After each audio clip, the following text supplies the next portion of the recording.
Debout Congolais, unis par le sort, unis dans l'effort pour l'indépendance. Nous devons ensemble avoir conscience que nul autre que nous-mêmes ne viendra sauver notre nation et que cela exige de chacun de nous une mobilisation tous azimuts.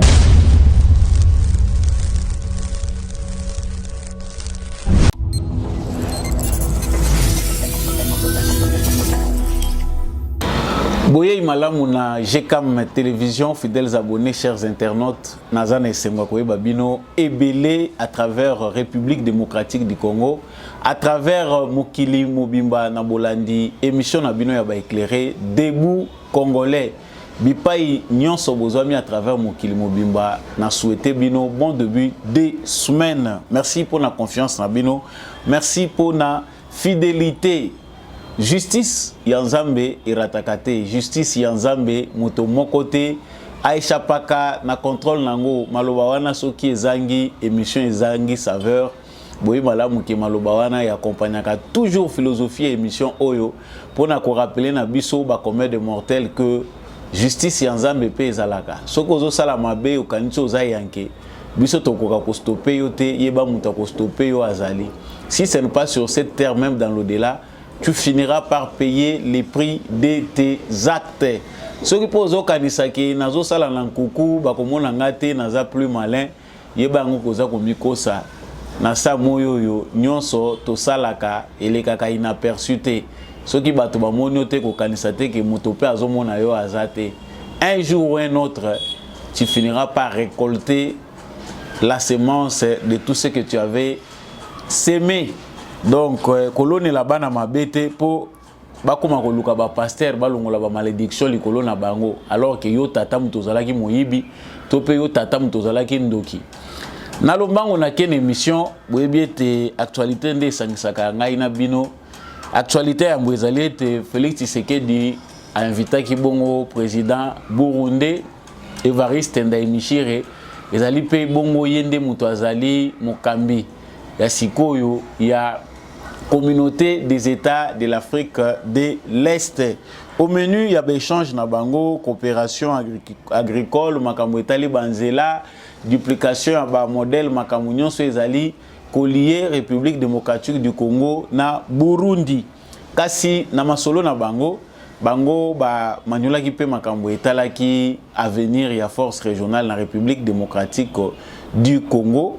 Tokolanda awa conclusion ezoma ki Félix Tshisekedi a pesi marge à manœuvre moké pour na kotalisa avenir ya force régionale que ezali important ba pays mususu pe balanda exemple ya Burundi ezali important ba pays mususu batika ko soutenir M23 batika ko jouer jeu ya M23 mais incertitude ezali ko planer par rapport ya batante ya ba congolais concernant sort réservé na EAC. Pour na nini bako continuer kozala sur les sols congolais, à quoi devons-nous nous attendre? Evariste Ndayishimiye répond na ya lobby, ce n'est pas encore le moment ni le temps pour être EAC force régionale na bango ebima libanda ya République démocratique du Congo. Sango ya mibale esingeli toyeba ke ezala na député moko apesaki ba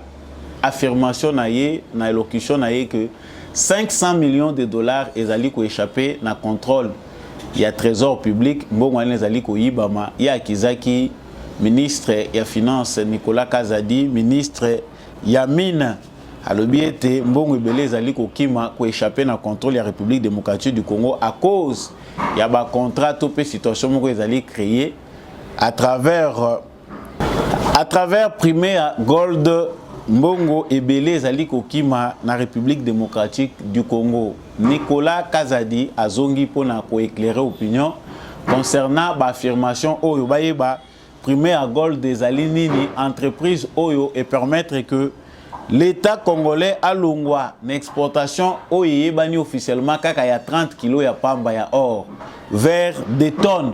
Près de 3 tonnes ont été exportées de la République démocratique du Congo et puis valeur nango eza ya plus d'un milliards de dollars, c'est-à-dire 1,8 milliard de dollars. Nini ezali koleka na sima ya affaire oyo pona nini ba révélation fracassante ezali toujours ko ciblé primé à gold. Toyoki pe na ngambo mususu prix Nobel de la paix Denis Mukwege, notre prix Nobel de la paix engagé en politique, yé azali ko lancer appel na bilenge à ABC ba jeune que ezali normalité, je le cite, lors de qui vous s'exporte en tonnes, qui s'exporte en tonnes, qu'on puisse donner à une entreprise qui n'a investi que 20 000 dollars, qu'on donne à cette entreprise le monopole d'exporter cet or. N'importe qui ici, si on lui donne, pourquoi vous vous taisez? La solution, organisons-nous pour que la semaine prochaine, nous puissions fixer les rendez-vous. Et si nous sommes dirigés pour dire non à ce qu'ils sont en train de faire, c'est ça la seule solution pour nous. Donc, Denis Mukwege, Azali Kobele, la jeunesse, y a qui vous battez les mains pour la situation Oyo. Bapé si une entreprise Oyo première gold, monopole, y a pour exporter or. Bango ne mutu ba komi ko exploiter ango, bango moko. Et puis mbongo ebele ezali ko échapper na contrôle ya l'état congolais. Et puis yango ezali ko classer, ko casser climat ya ba faire. Mituna batebele bazali ko mituna, est-ce que vérité ezali epai wapi? Vérité ezali bongo topé makamusu se batami na sima. Kolandi samaloba topé réplique ya Nicolas Kazadi. Nous allons faire avec vous tout de suite analyse pour nakoyeba qu'est-ce qui se passe concernant lors de la République démocratique du Congo, wolo oyo ebumisi batu wolo oyo ezali ko bima na Rwanda na Uganda na nzela ya mafia. Mais lelo toyoki bavo ezali ko s'élever. Vérité bombami epai wapi na mokuse na banaliste to kosala sika awa tokomeka kotalisa pona koyeba vérité et bombami epai wapi. Nous parlerons aussi toujours dans le cadre de cette émission avant de terminer les propos de Franck Diongo qui parle de son enlèvement par la garde républicaine et qui parle aussi de la malédiction. Il y a Félix Tshisekedi, malédiction ezali ko planer sur Félix Tshisekedi, ezali interview à Franck Diongo na radio Top Congo. Yé atalisi que Félix Tshisekedi nde mutapesaki ordre via la garde républicaine pour bakangaye, et cette façon-là de l'arrêter et ça dit que population azali sous na confiance était na Félix Tshisekedi à cause de l'arrestation ya opposant munene o ezali Franck Diongo. Yango wana malédiction wane ko sala que Félix Tshisekedi azala lisusu réalité à cause wa deuxième mandat propos signé Franck Diongo bokolanda na kati émission oyo to retenir nini na ba propos ya Franck Diongo.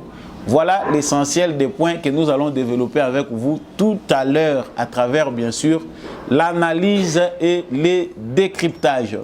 Na pesio boye malamu yo mutozo rejoindre plateau ya debout congolais, plateau ya ba éclairé. Merci mingi na confiance yo pesibiso soki olanda émission aux abonnés aux membres infidèles. Aux alliés ko se prendre analyse na biso mozo contribuer na loko moko te. Landa partager tika commentaire et surtout liker. Vraiment, il y a beaucoup de gens qui nous suivent mais qui n'aiment pas.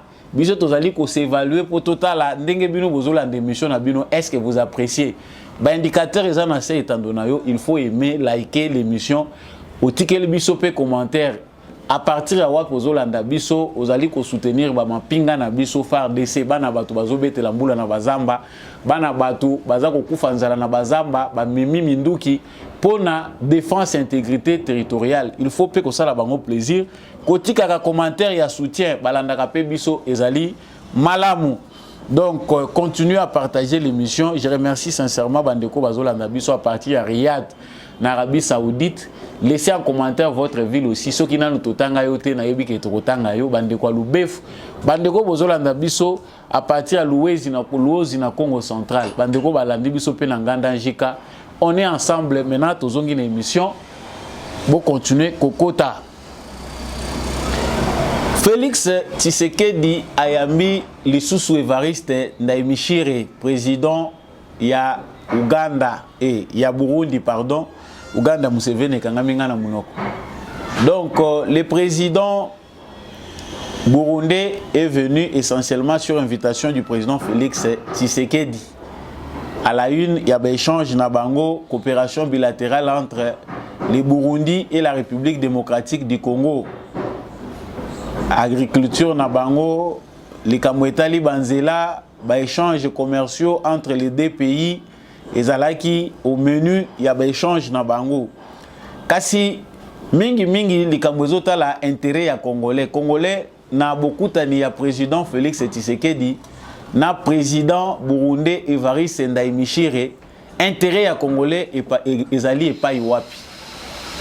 Tondimisami na bino batu boza kolanda ngai que à partir ya banda kuna biso tozali kopesa importance moko très capitale na likambo etali sécurité na toute étendue à la République démocratique du Congo et particulièrement na est de la République.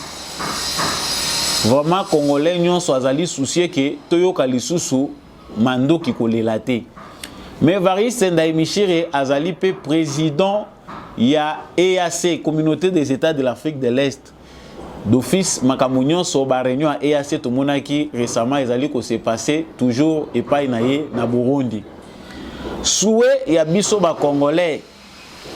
Souci na biso majeur ezali que voilà. Donc Evariste Ndayishimiye azali moko ya batu oyo bazali ko maîtriser likambo oyo EAC aye ko sala na République démocratique du Congo. Et toyebi ete diplomatie ya République démocratique du Congo ces derniers temps eza ko énervé mingi population ya République démocratique du Congo parce que étant donné que biso peuple ya République démocratique du Congo toza lisusu d'accord te na présence ya EAC na kati ya mboka na biso. Le président de la République, le gouvernement de la RDC n'est pas aussi d'accord na musala oyo EAC azali kosala en dehors ya ba pays mususu oyo lokola Burundi. Donc souci ya ba Congolais nyonso ezalaki que mandat ya EAC et si là lokola mandat na bango eza ko sila wana septembre, plus de prolongation bakanga biseka na bango bazonga na bamboka na bango to se concentrer na ba forces armées na biso et puis na SADC oyo tozali ko sembler kozala na moi sympathie pour ete baya toza ko meka mingi ko linga SADC mais bato lokola ngana za ndeo ya logique eza ko kanisa ke SADC akoko sala mieux que EAC. En tout cas, les relations entre les États ezali mingi basées sur les intérêts. Kasi surprise na biso ezali koyoka tangu ba ministre de défense ya Communauté des États de l'Afrique de l'Est bakei kovanda Jean-Pierre Bemba na kati balobite. En tout cas, ezali nano à l'ordre du jour te ko mettre fin na mandat ya EAC eza donc ko provoquer départ ya EAC topé force régionale de la République démocratique du Congo. Après évaluation na bango ba moni ki en tout cas ba résultat ezali positif eza en cours et que il faut nano ba maintenir présence EAC a continuer kozala nano présent na République démocratique du Congo. Na yebi colère na bino parmi ba réaction na bino na ba émission eleki mingi na bitando na biso, les Congolais sont en colère. Pourquoi? Il y a les autres même qui se sont attaqués à Jean-Pierre Bemba comme ministre de la Défense. Pourquoi il n'a qu'à signer? Jean-Pierre Bemba, ce qu'il faut savoir, Aza ministre na kati ya gouvernement. Il n'agit pas par rapport à lui, Jean-Pierre Bemba, et selon sa politique personnelle, Bemba. Il a peut-être dit sien, idée naie ou eza propre, mais les décisions oyo ezali prises na ministère ya défense ezali ba décision oyo ya gouvernement ya République démocratique du Congo selon vision ya Félix Tshisekedi. Ba Congolais balobi main noire nini ezali ko planer pour que to continuer ko tepa na dossier oyo ya EAC na sol congolais. Na makasi ya ko scruter yango pour comprendre azali ko mema biso wapi. Le président Félix Tshisekedi à l'entendre parler na kati na ba propos na ye azali d'accord avec la force burundaise. Azali peut d'accord dans certains pays où Azali ko jouer jeu à ennemi. Mais néanmoins, il ne peut pas prendre une décision rapide pour dire que nous voulons le départ de la force régionale. là il faut savoir ici Kanini Azali retenu. Qu'est-ce qui retient la RDC à s'imposer comme étant un pays souverain, dire que nous ne sommes plus d'accord avec l'EAC sur notre sol? C'est là où la diplomatie nous enseigne beaucoup de choses. Pour la réalité, nous sommes échappés à contrôle na biso. Tant que nous avons makambo bino ba Congolais, biso nyonso ba Congolais tozali kolobela et kaniseli na biso, tozali komona ki en tout cas lelo force régionale il faut akende, et c'est ce qui est normal. Mais dans le contexte diplomatique, on voit qu'il y a réticence. Réticence ezali na présent na biso malgré ba critique o azako CCT na ko lancer par rapport il y a ba contingent mususu ezali ko composer force régionale ezali te ko pousser à sa décision. Et le président burundais aussi le dit haut et clairement. Alors que ce n'est pas le moment de dire qu'il faut renvoyer la force régionale. C'est-à-dire ça, c'est leur position. Il y a région. Dans la région, va conclure que force régionale est qu'endetée. Il faut savoir comment force régionale oyo Congo et Kotaki na EAC ndenge nini. Force régionale et yaki ndenge nini. La solution de l'intervention de la force régionale de l'EAC n'est pas venue seulement du Congo. Ce n'est pas le Congo seul qui a décidé que force régionale est là. Mais c'était une décision collective.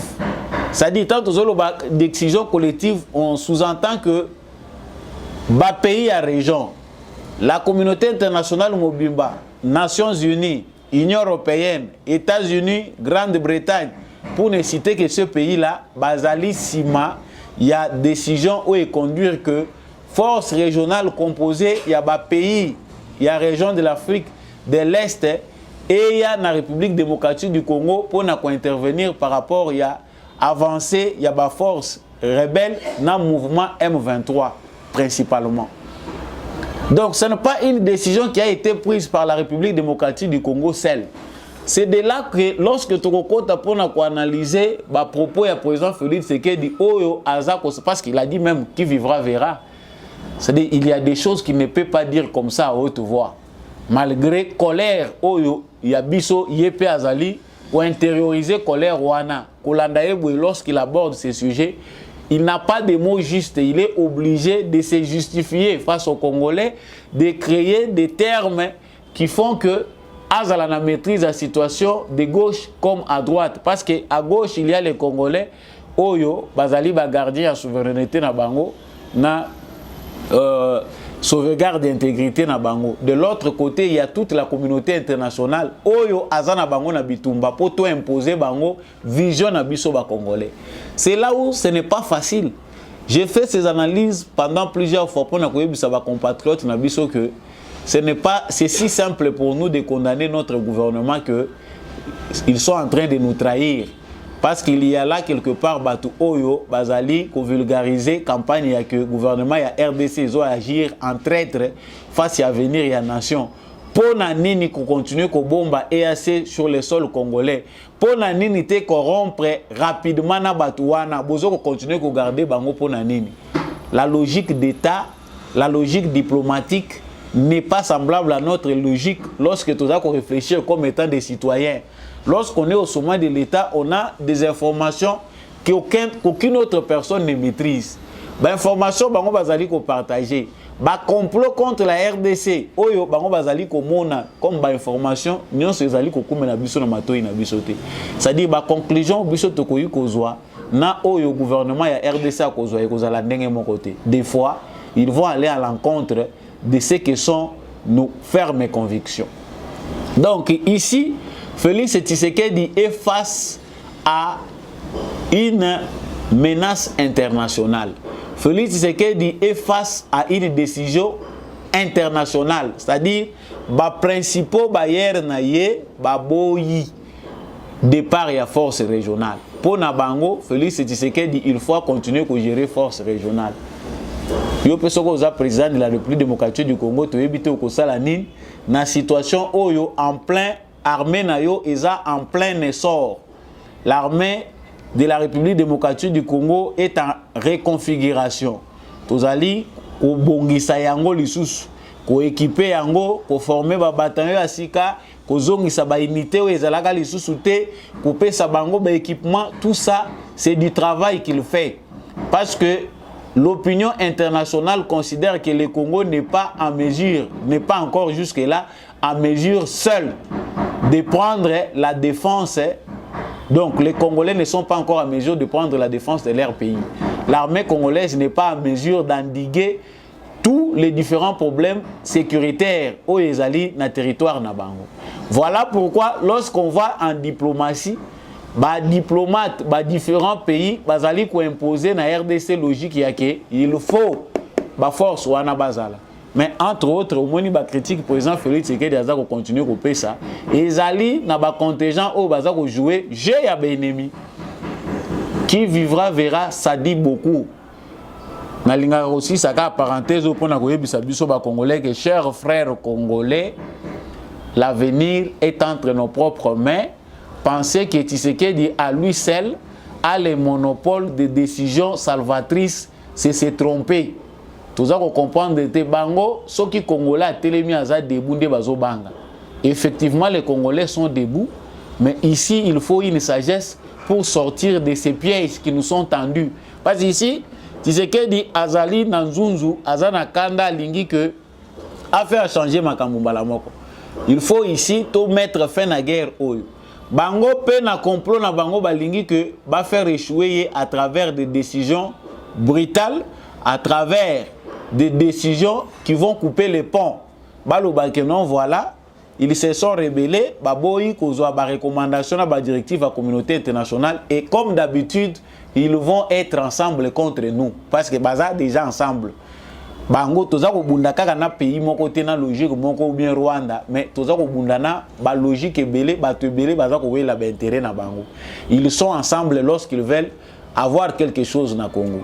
Donc pour ceux qui attendent que renouvellement ya EAC, qu'est-ce qu'il faut faire? Ndenge nini esengeli ko mema makambu.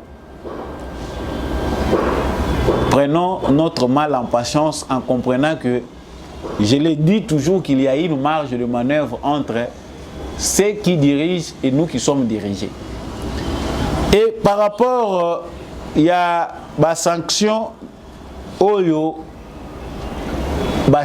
si diplomatie est-ce qu'il y a des sanctions contre les mouvements M23? Le président dit qu'effectivement, les sanctions sont mais dans notre langage, les sanctions ont commencé à tomber, même si ce ne sont pas celles que nous voulions, même si les personnes visées n'étaient pas celles auxquelles nous pensions.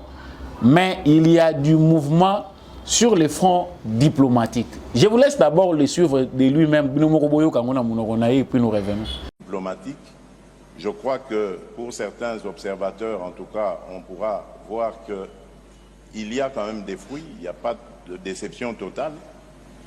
La communauté internationale bouge, les sanctions ont commencé à tomber, même si ce ne sont pas celles que nous voulions, même si les personnes visées n'étaient pas celles auxquelles nous pensions. Mais il y a du mouvement du côté, sur le front diplomatique, donc il n'est pas pour le moment question d'engager un autre front que celui-là. Entre-temps, nous préparons nos forces de défense et de sécurité. Nous affinons nos stratégies militaires et autres pour pouvoir parer au plus grave, au plus urgent, le cas échéant. Voilà, j'espère avoir été complet dans ma réponse. Voilà, ça sont les propos du président de la République. Bissonion Sotoza insatisfait. On note que la sanction est bandie.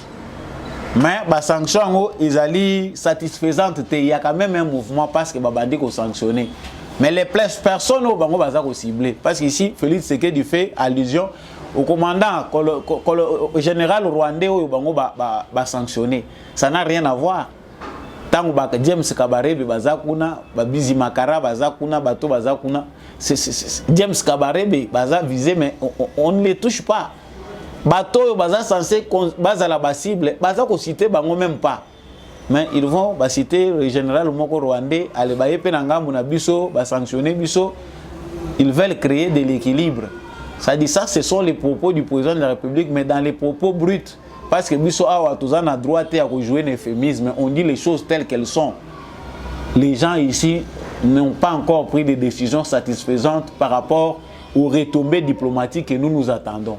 S'ils sanctionnaient directement les Rwandais, en tout cas, le monde entier saura que Balingi a commis la volonté à mettre fin à la République démocratique du Congo. Mais les sanctions, c'est comme s'ils veulent, c'est comme s'ils ne veulent pas.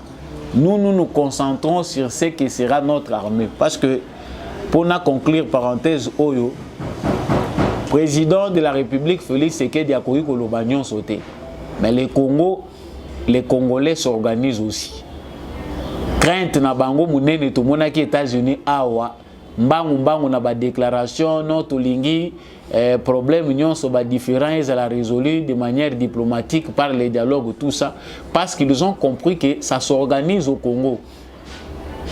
Et il faut empêcher que Congo na Rwanda va s'affronter. Mais comment empêcher pendant aussi longtemps que vous êtes les fautifs batwa même bitumbo ezabino. Chers Congolais, vous aurez compris de quoi il s'agit. Sangoya mibale tozali kokota wa ezali sangoya wolo. L'or en français. Or ya Congo eboti makelele toyokaki député moko a tchaki makelele wa alobi que 500 millions ezali ko échapper na trésor public. Ces 500 millions de dollars wana ezali ko kende par rapport ya ba contrat ya mabe avec des entreprises qui n'aident pas le Congo. À la base, il y a makambo ya oro yo ko échapper mbongo ebeleza ko échapper na contrôle na République démocratique du Congo. On cite Primea Gold, entreprise moko arabe. Oyo eza entreprise moko à moitié congolaise parce que l'État congolais peut azali pe na kati.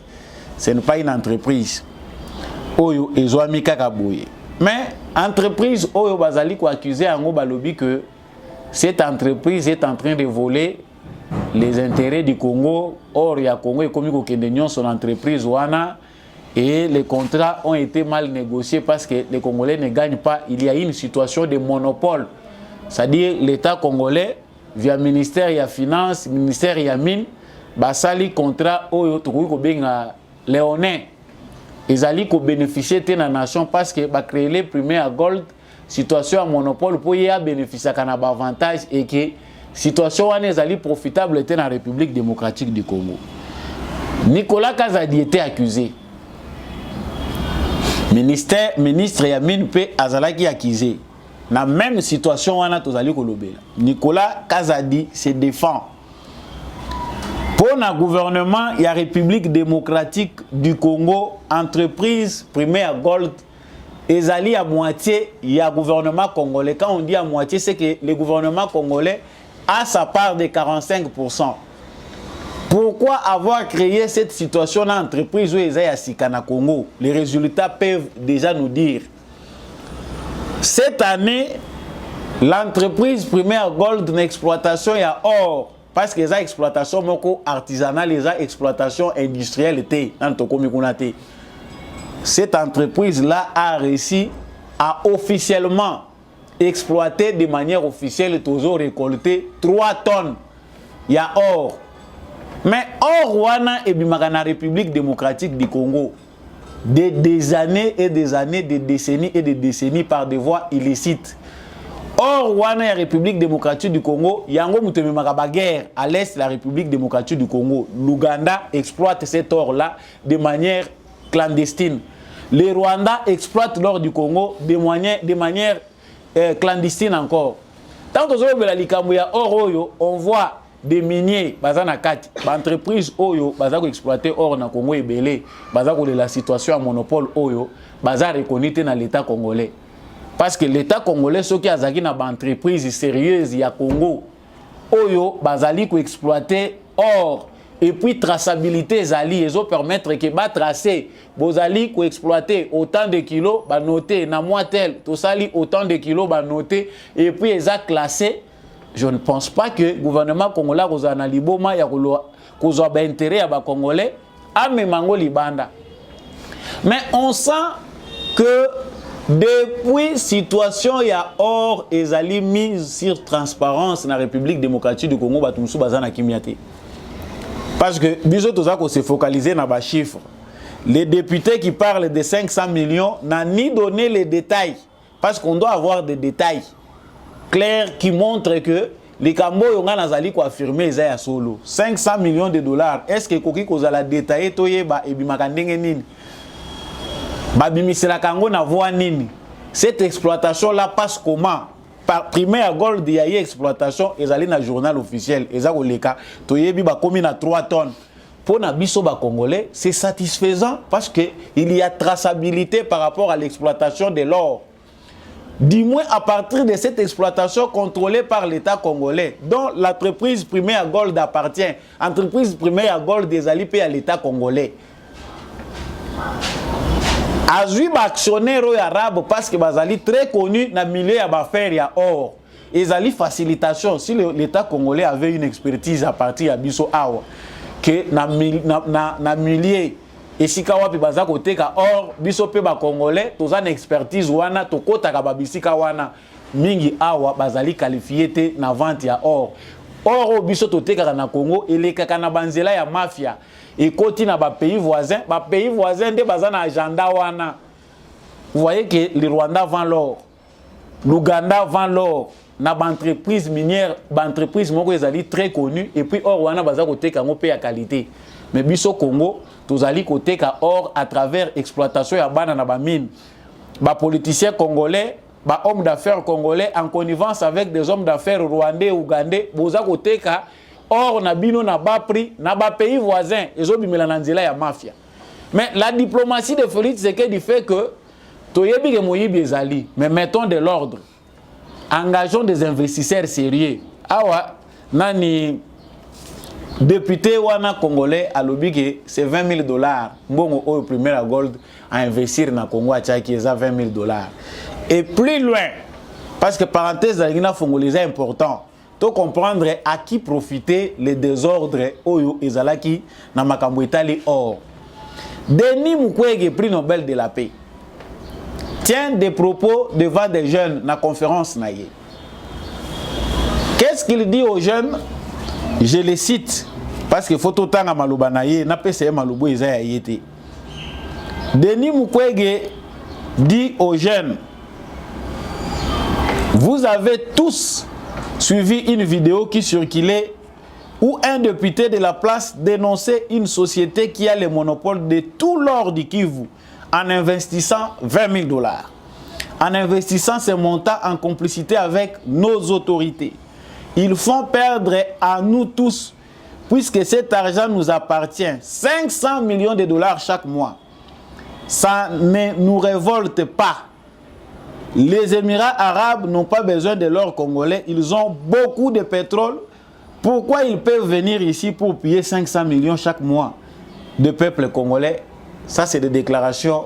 Il y a Denis Mukwege, prix Nobel de la paix. Ils ont makambo, ils ont facile na Congo. Tant aux oyo Congo, talaka ye mutu facilement aux a déjà la réponse. Il y a des détails.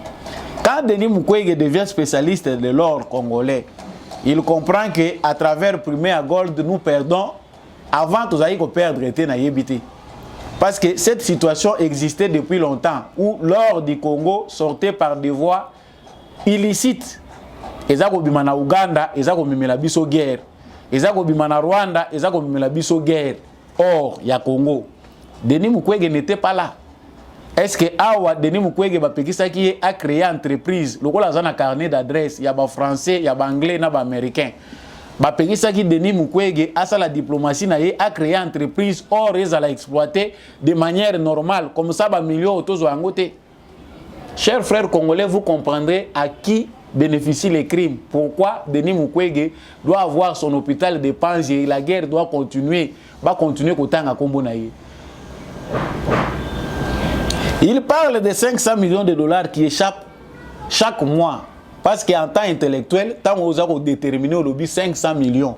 Oh, il y a Primaire Gold, exploitation depuis début à l'année, il y a 1,8 milliard de dollars. sur les 3 tonnes d'or, Oyo est exploité. Balobi 1,8 milliard, c'est près de 2 milliards de dollars. Traçabilité, transparence, et bimisi, ce qui m'a qui m'a dit, mais au biso toyebi est officiel, c'est 1,8 milliard de dollars. Oui, ils ont tracé, l'État congolais tire bénéfice là-bas. N'a pas investisseur ou bendaki.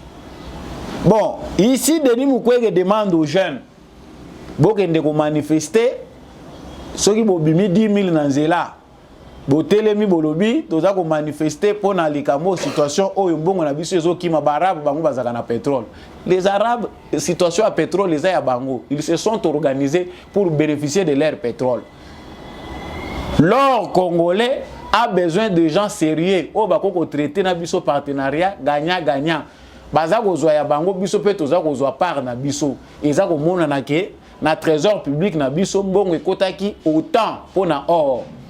Mais local la Félix Tshisekedi a soulevé dossier oyo abomi cop ya bato. Bato yo ba imposer guerre balobi.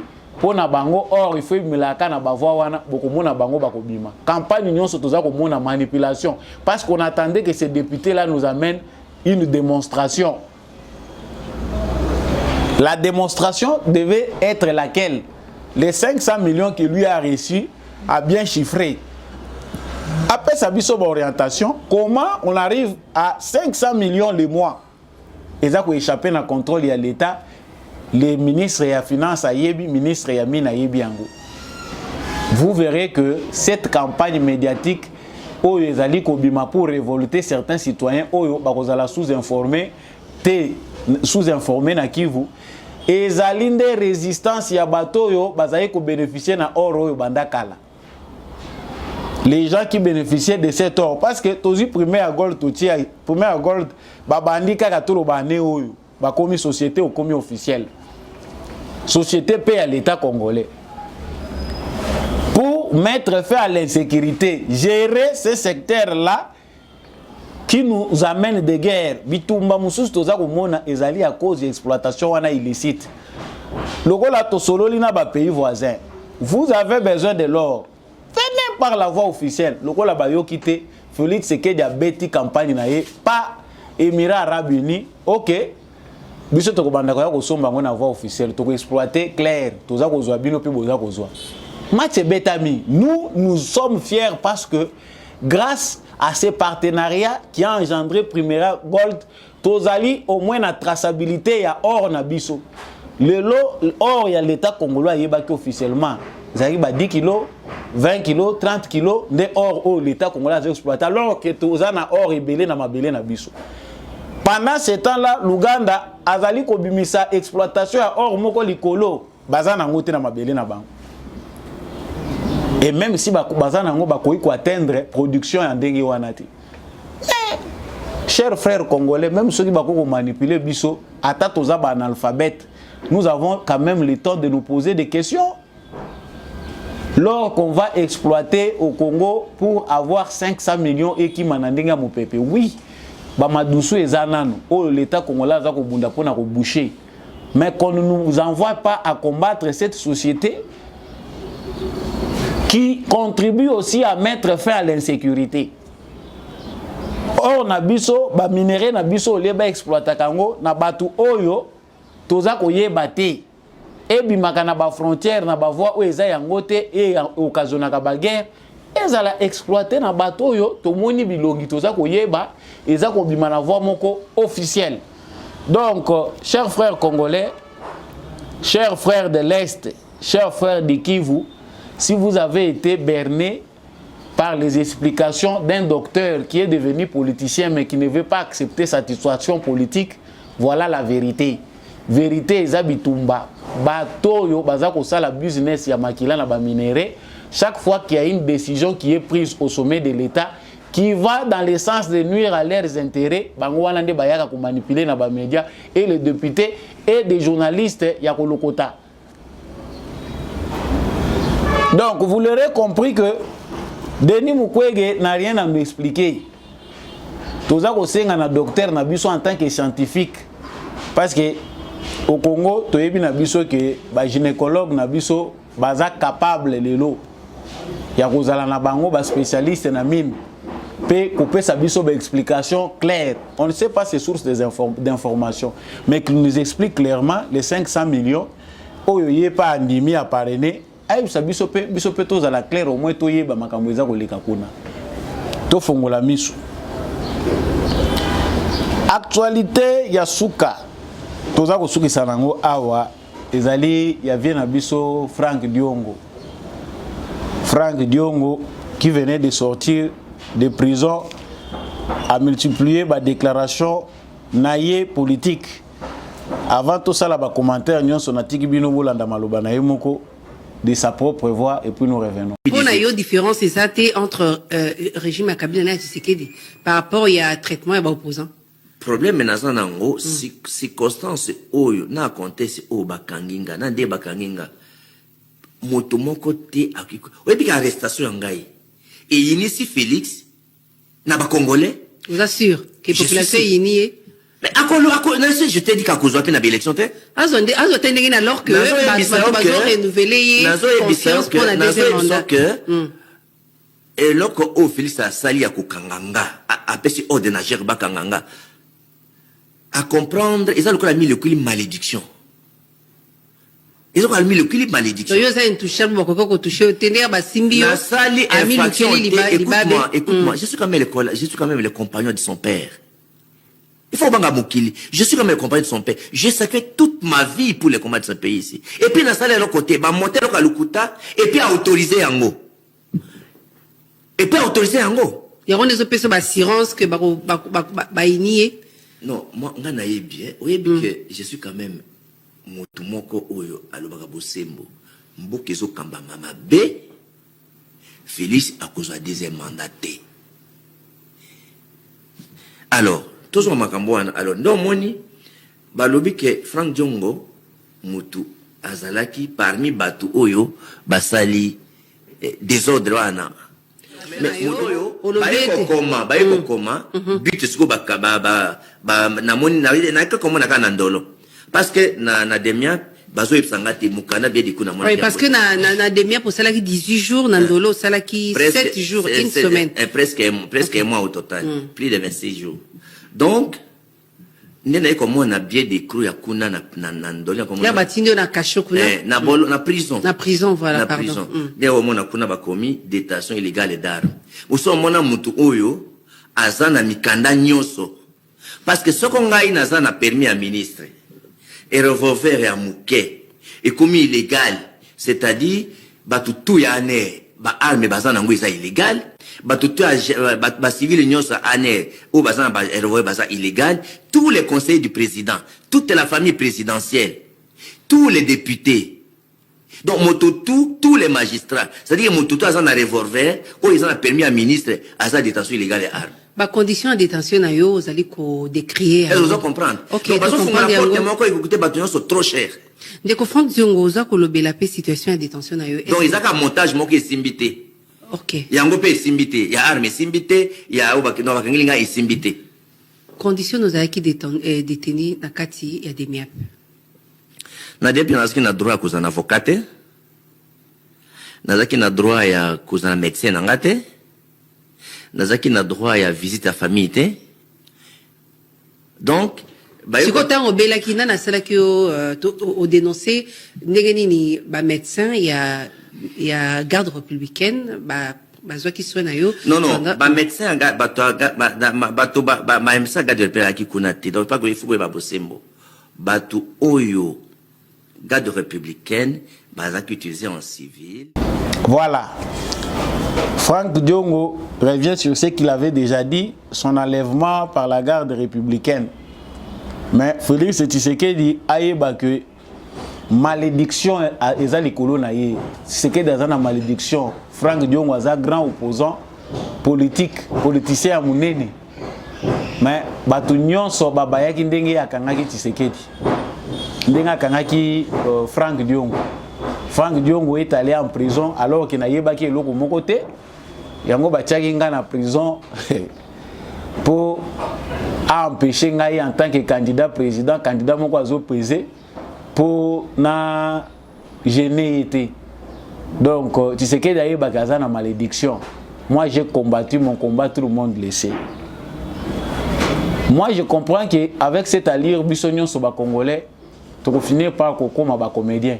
Parce que dans le domaine de l'union, l'humour est différent de la comédie. Parce que quand même, il y a un Franck Dion qui a propos devant un journaliste. Aza conscient, il y a Zali, ou bien il veut toujours animer la toile. Parce que tous un caractère, moi, politicien, catégorie, moi, j'allais dire. Forger, mingi une époque, il y a Joseph Kabila. Afdel Makambelouke Labiso. Il faut faire trop de bruit à la télé. Les gens vont beaucoup me suivre. Et chaque fois que je critique le pouvoir en place, nous avons mata en notoriété. Ce que les politiciens doivent comprendre, c'est que théorie wana, il faut paradigme changer avec Félix Tshisekedi. Na kalezala qui sont critiquer Kabila mingi na télévision, c'est que ozo ko attirer sympathie ya population ko linga o mingi. Ba loba tala muto alobela kabiso atiremela Kabila mingi. Mais aujourd'hui ça ne marche pas.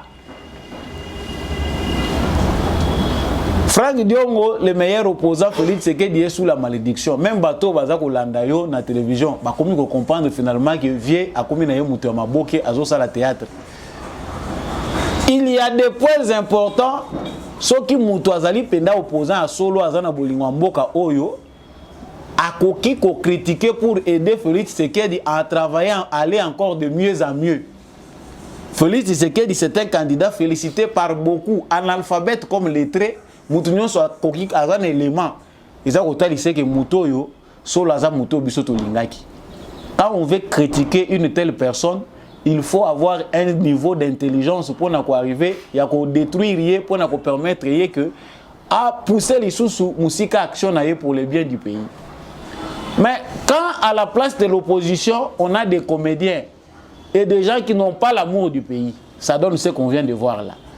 Félix Tshisekedi ne peut pas être voté. Félix Tshisekedi a la malédiction parce qu'il m'a arrêté. Est-ce que si on pose cette question à 10 Congolais, bazako legana balabala, bako pe sa yo raison. Soko keina mutuna wana na elengesa, otuni bato bazana makala kuna bazana bumbu. Oyebisi bango que tala makamu o ngana zako loba boza d'accord na nga toté. Vous avez la réponse. Chers frères congolais, chers jeunes, la politique congolaise se transforme du jour en jour au théâtre. C'est comme si pour la bonne politicien, il faut en avoir art, il y a ça la théâtre. Voilà pourquoi notre classe politique est peuplée des gens qui n'ont pas le souci d'aider les pays. Bopé Sabiso batracteur. Félix Tshisekedi soka koko aider bato bakoti na politique té ezali kopé sa batu bilanga. Na moni ndeko moko akomi quelque part à lobby. Même énergie au biso to utiliser pour francophonie et réussir. Ce qui peut toucher énergie wana na volonté wana pour être to réussir na makambo etali agriculture na Congo mutakola la sunza la te. C'est to ozala na ba restaurant na ba coin ya balabala ezoko kabola bato balala ka libanda biloko ya kolia ofele. Parce que le Congo est capable de nourrir toute l'Afrique et une part de l'Europe. Mais tozo tchapé volonté na makamoussous, il faut to tchapé volonté na oyo. Nous avons réussi pour la francophonie et le peuple congolais qui s'est engagé et le président de la République, nous avons donné une belle image. Il y a la République démocratique du Congo, bato ba kei ba yoki pena sango mboka ngo bato bazo souffrir mais baza gentil hein, baza vraiment na mutema malamu. Mais faisons aussi ça pour l'agriculture, faisons ça aussi pour la jeunesse. Volonté. Et Michel Mukola lelo esuki wana lelo toza lundi. Na boyi ko surchauffer mi tuya bato oyo boyebi ke misale bandaka lundi avec un peu de flemme pour ceux qui aiment bien dormir. Mais bato belé ba uti misala na bango. Merci beaucoup d'avoir choisi de suivre cette émission. Bozaki belé. Bozako landa émission oyo ya Samba Olonga à travers Debout Congolais, GCAM Télévision. Botika ba commentaire na bino, il faut liker soko sepela ki na émission. Boza ebele ya kolanda ka Samba Olonga à travers Mokili Mobimba. Bo continuer ko pe sa force na chaîne oyo. ya mutu ezaka kozala député te pona ko servir pays makelele pe toza ko tia oyo ezali pe ko servir mboka. Je suis le député ya balabala nyonso naza ko loba eza ko koma pe pona bien ya mboka. Tant que nos députés ne sauront pas faire leur travail, ce que nous ferons remplacera le travail des députés. Et puis tout ça na biso Félix Tshisekedi ya koma roi na royaume ya République démocratique du Congo, ce qui na royaume Congo makamusu se ko avancer. Merci mingi l'équipe technique ya compagnie kinga ya ndekombi ya chaque poete émission oyo ekomela bino na tondi botondi na l'élu de la Tchangu apôtre Gérard Kabeya bana ya Tchangu district ya Tchangu bo qui peut candidat na bino. Vraiment c'est un candidat que moi je maîtrise yango na recommandé bino yi.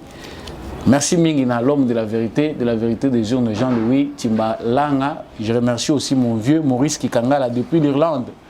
Je remercie également Maman Bilonda, Papa Boniface Mpunga et Leli Dilebo, Papa Freddy Ngwama, Bandekwa Ilebo, Bosimba Yepe Malamu. Mabanga nyonso asamba olonga yango wana, boze belé, bolobi samba olonga mabanga non. Ekoya progressivement, biso nyonso toza ensemble. Partagez l'émission, likez, laissez vos commentaires. On reste ensemble, debout congolais, bende le koyate. Ngai na bino to mona